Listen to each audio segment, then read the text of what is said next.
we have today a government which does not acknowledge that there is such a word as slowdown. And I think this is not good for our country.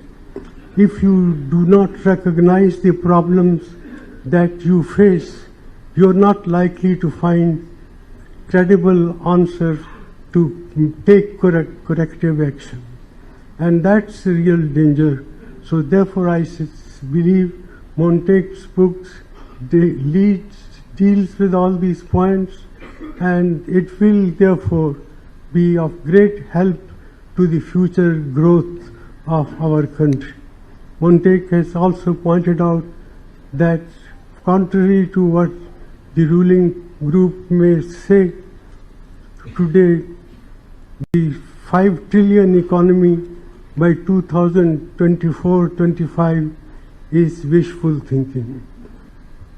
That farmers' incomes can be doubled in 3 years period, and at the same time he said we must work for high rate of growth, and that 8% growth rate is feasible proposition, but it requires rethinking about the role of fiscal policy, fiscal development of the country.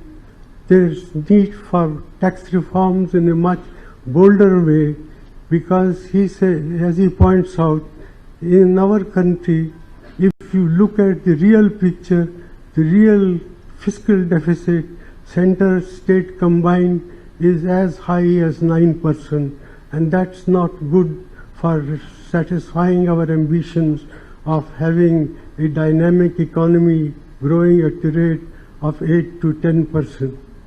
Therefore, he ends up by advocating fiscal reforms, tax reforms, also increasing expenditure in directions in which it should be increased, that is infrastructure, health, education, defense, and all these activities require much greater attention than they have received in the past.